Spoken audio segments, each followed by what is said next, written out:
Nutrition Education for All with our host, Kelly Springer. Kelly, how are you? And you know what? We just continue to go different age groups, right? Or we talked to experts that's going to talk about pregnancy. We've talked to experts that talking about aging to very old aging to now to other topics and natural pathic. And Kelly, we have had a variety so far, haven't we? We have, and I'm really excited to speak to Lisa today, and I'll introduce her right now because I am fully in this space right now. I got blasted right in it. Menopause is a huge topic for so many of us, and I am truly thrilled to introduce Lisa Boate, the visionary behind Liberated Menopause, a groundbreaking innovative, transforming how workplaces can support women during menopause.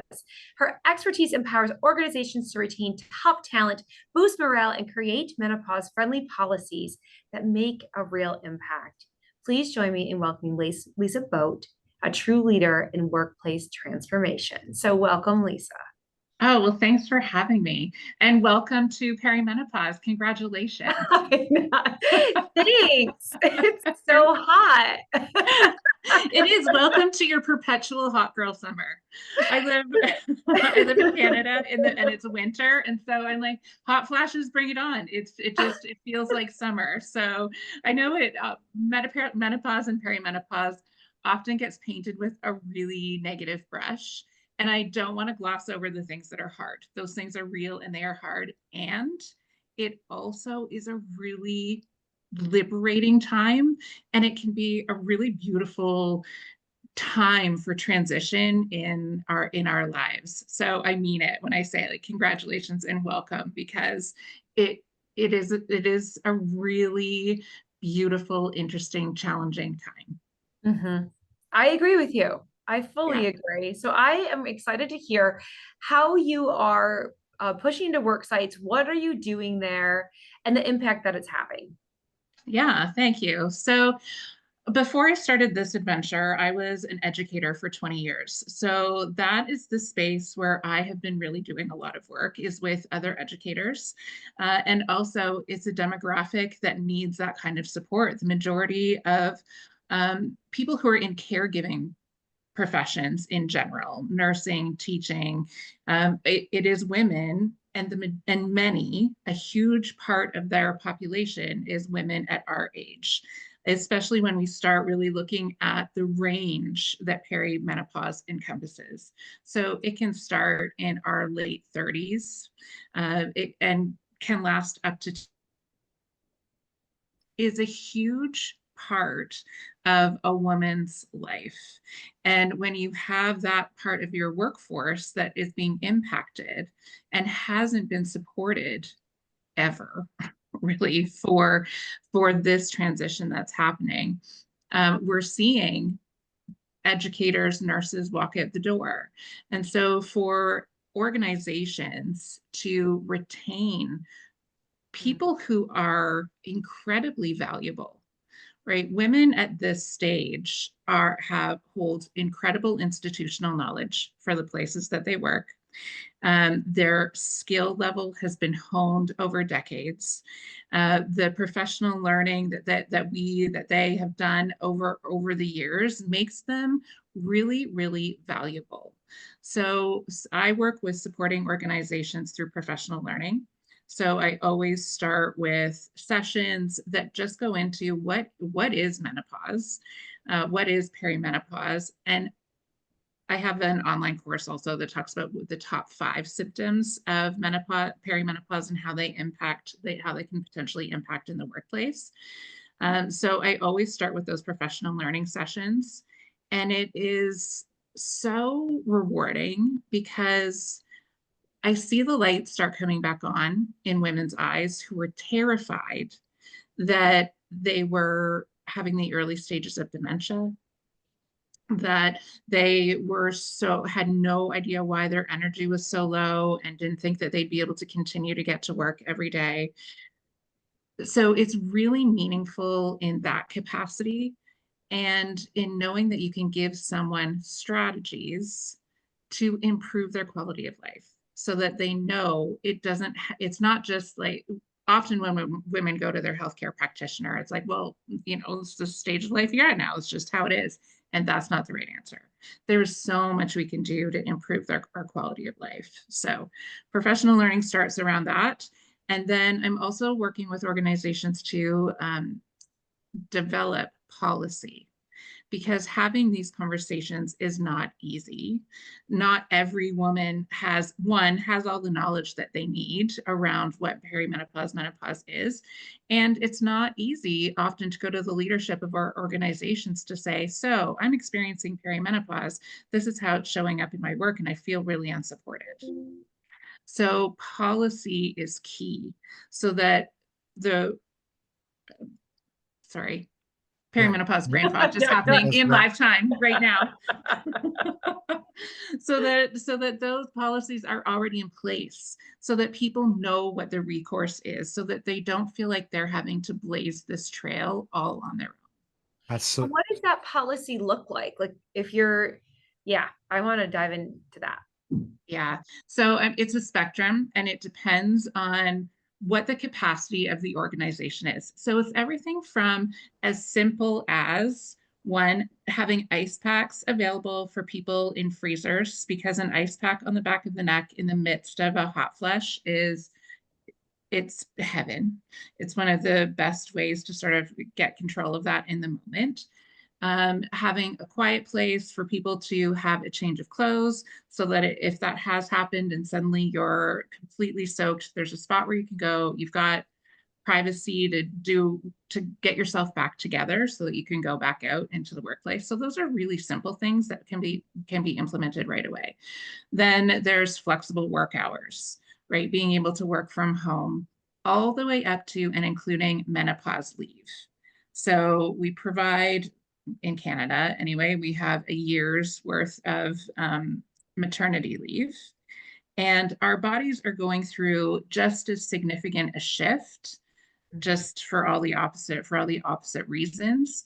And so giving people the opportunity to see their healthcare practitioners, do all the work that they need to do to really take care of themselves, so that they're in a good place again to be able to come back into the workforce if that's their choice. Okay. Wow. Kelly, I'm impressed by this for sure. And I wanted to jump into specifically, Kelly, what do you see when people come with perimenopause for asking to work with you? As what are you seeing in that? Well, Neil, I gotta say, I mean, I started in nutrition very young. I started as a teenager, and I got into private practice pretty early on. And these women would come in and tell me, and it's not that I didn't believe them. I just didn't fully understand.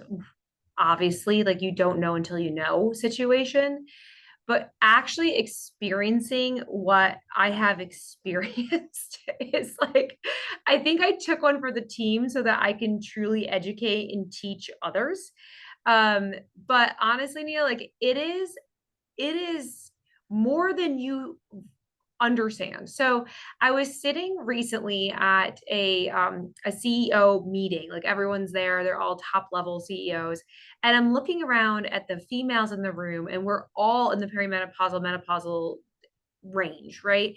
And I'm thinking to myself, how many of them are, struggling with all these different symptoms? And not to dismiss that men have things going on and stress levels or whatever, but it's something that you really, to understand your female colleague, what is going on, and like just how impactful menopause and premenopausal like it is on your, like you said, like your brain and the thoughts and like what's going on with your body and things that are uncontrollable and embarrassing. Yeah. And they're misdiagnosing like crazy. Kelly, what do you say on the weight loss side and the nutrition side when it comes to menopause? What recommendations do you have?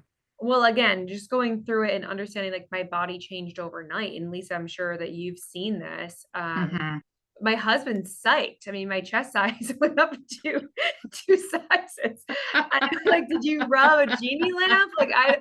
So But to just experience it is just incredible. So I think nutritionally, like I'm watching it myself. I'm actually wearing, for the first time ever, just started wearing a CGM just to see like where my range of glucose levels are, seeing what different things can help control, so that if I'm controlling that glucose and helping my brain to think more clearly, hydration. And I'm sure these are all the things that you bring into what you talk about. But Mhm. really having to put into practice what I teach people, I have to really do it more than ever. Mhm. Yeah, absolutely. And one of the other pieces of this, which can be hard in conversation because we just want our bodies to be the way they always were, is that this is a new version of ourselves. Yes, it is. And we will never be the same. Like every day, our whole lives, we have always had these shifts and changes. It's just really like the decline of estrogen and progesterone just sort of ramps up all of those experiences. And yes, we want to keep on top of our health so that when we're looking forward to having a health span where we are still able to do the things that we want to do without fragility, without fractures, without falls, we want to keep on top of that. And we also want to be gentle with ourselves in knowing that this transition is big and there are so many factors in it, and it's different for every single person's experience. So, and this is something I have to talk myself through every day as well, because we are so programmed to constantly be looking at ourselves in the mirror and looking for what are the defects, what are the flaws, and really giving ourselves some time to say, this version of who I am now. I need to get to know this body and how it works and what it needs to carry me forward. And that's why I think it's so important. And you started touching on that, to position the perimenopause and menopause symptoms that you have as messages from your body.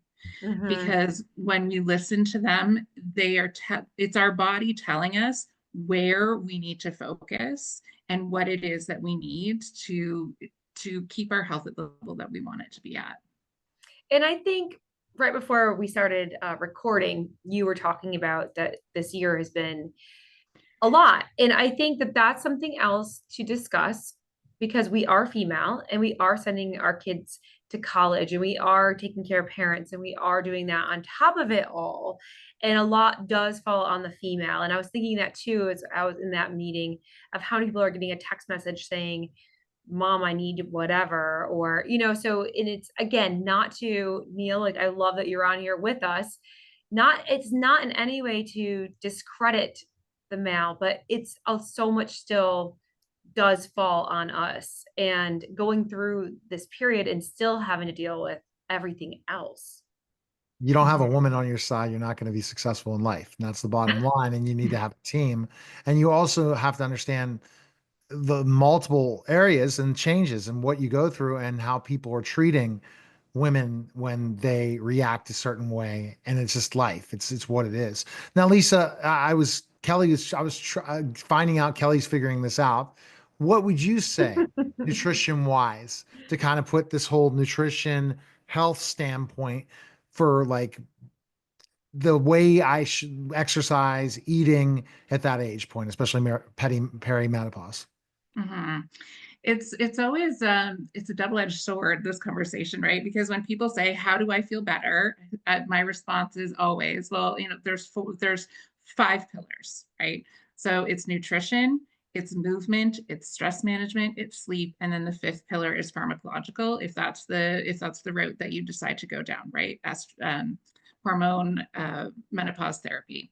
So the nutrition part is, we keep hearing, the Holderness family on Instagram is great at creating videos, like how hard it is to get all of the protein that you need, all of the fiber that you need. It almost feels like it feels like a full-time job, right? To take care of the health needs that you have at this stage. And it makes a huge difference. Weight bearing exercise, protein, fiber, Kelly, like you were saying earlier, hydration.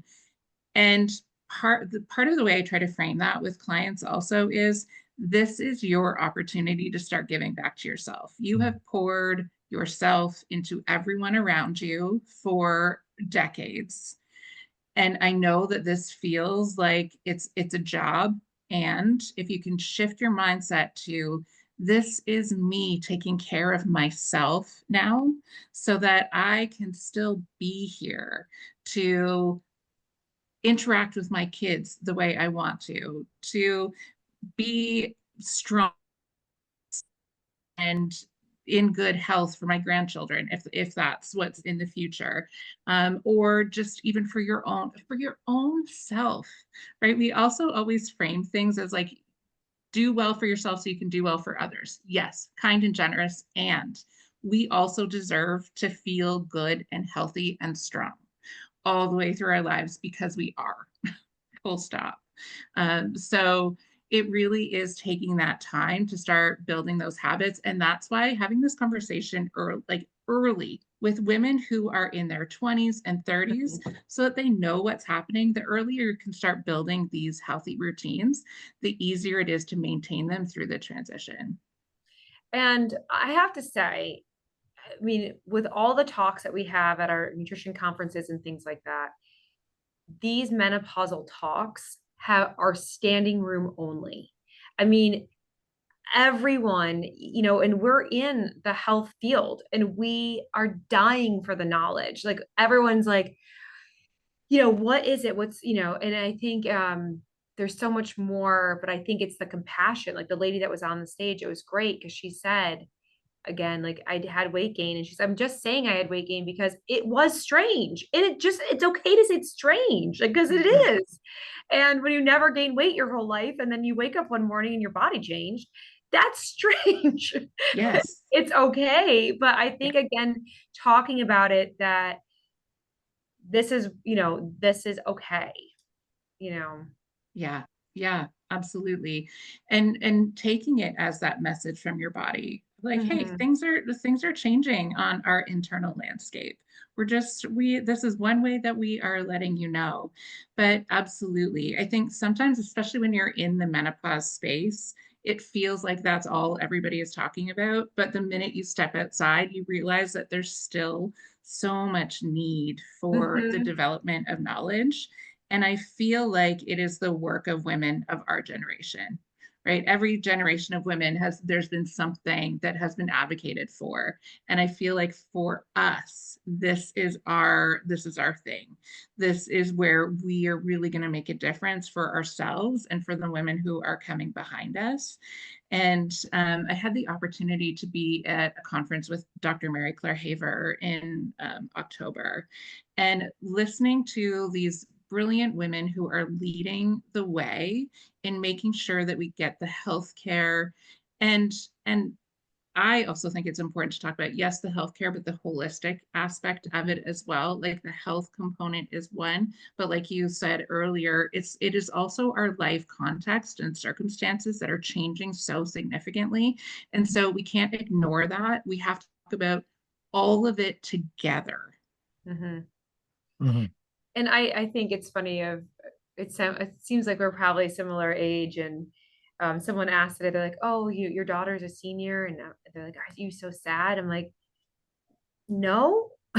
No, no, no, no, that she's the youngest of five. I'm like, no, I've done all the laundry, the cleaning, the fourth grade cookie, the band concerts, and I think it is like an empowerment. Like I'm excited to see me, where Yeah. we can go. And I think it is an empowering time. And I think if we kind of change that message, but I do think that the support now more than ever, I mean, you're seeing so many people come out and speak. I'm about to go to a women's conference tomorrow, actually, and excited to see who's there, what's being presented. It'll be interesting to see.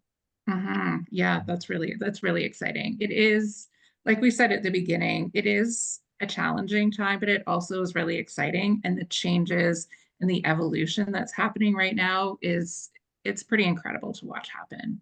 Now, Lisa, where's the best place people can find information on you? Where can they go? Instagram is a great place to start. Also, my website, liberatedmenopause.ca. That's where you can find all of my information, and everything is linked there. And what is your Instagram handle?